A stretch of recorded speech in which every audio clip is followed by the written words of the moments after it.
Yo, that is so cool.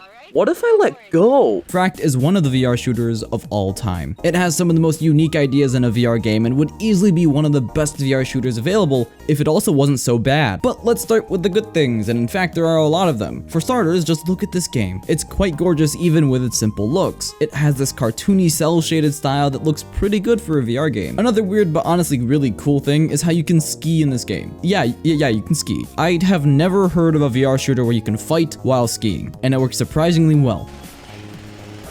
Oh, that's a tree. It works by tilting your head left and right, and once you get used to it, you can become a killing machine.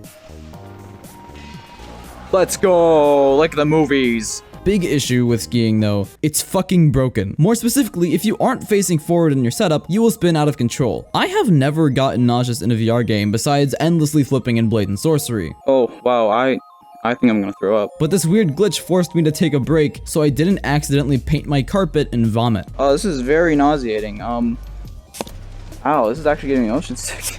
But when it works, it's cool, and you can do some really cool shit. But when taking a look at the gunplay, you can tell it's not as innovative or exciting as ski racing with a Glock. It's serviceable, but there are only 2 guns, along with 3 more to pick up off the map that have a limited amount of ammo and will disappear once used. It was honestly quite upsetting to be McCree for 4 seconds to then have it be completely stripped away from me. Oh, what the heck? But where'd the gun go? Was that a one-time gun?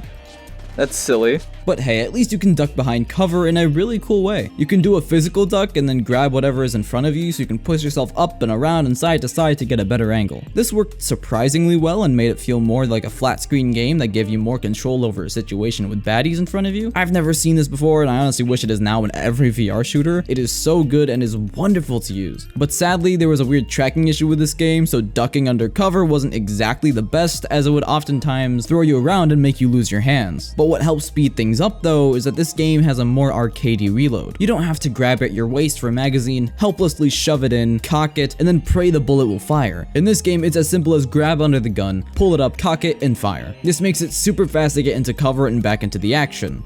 Oh, I got skadoinked. The closest thing to this reload that I can remember is Pistol Whip, where you simply put your hands behind your head to reload. Another thing that speeds the game up are the zip lines, and they are essential to killing in style. Let's go, baby. Yeah, that's actually sick. Ziplining, skiing, this game is cool. And what's also super cool about the zip lines is how the enemy AI reacts to it. The enemy is supposed to lose you when you are quickly running around the map, and zip lines are there to help you to get the flank on them. Sadly though, there is no stealth in this game, and believe me, I tried. You guys are not friendly. Can I sneak up on you?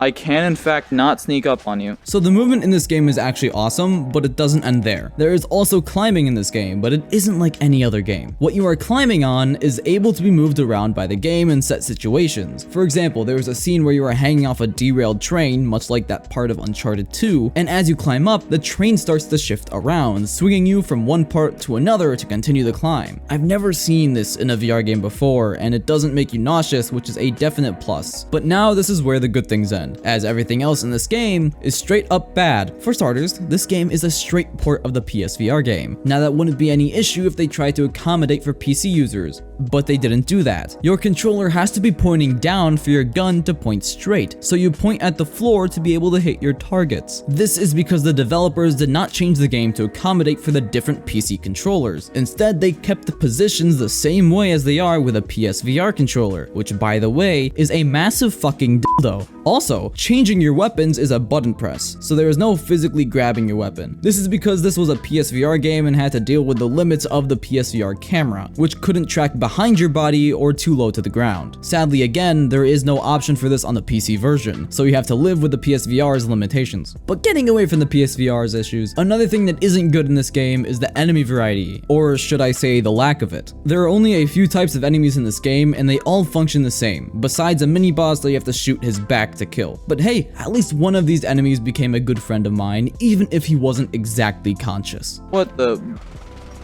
Brother, I was just watching this guy, you know, just look at you. You love it.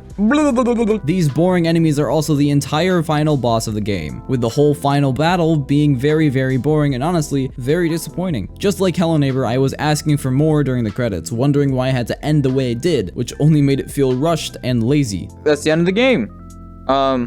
it ended, right? There's no post credits. Is there post credits? Maybe there's a post credits. Because that was it.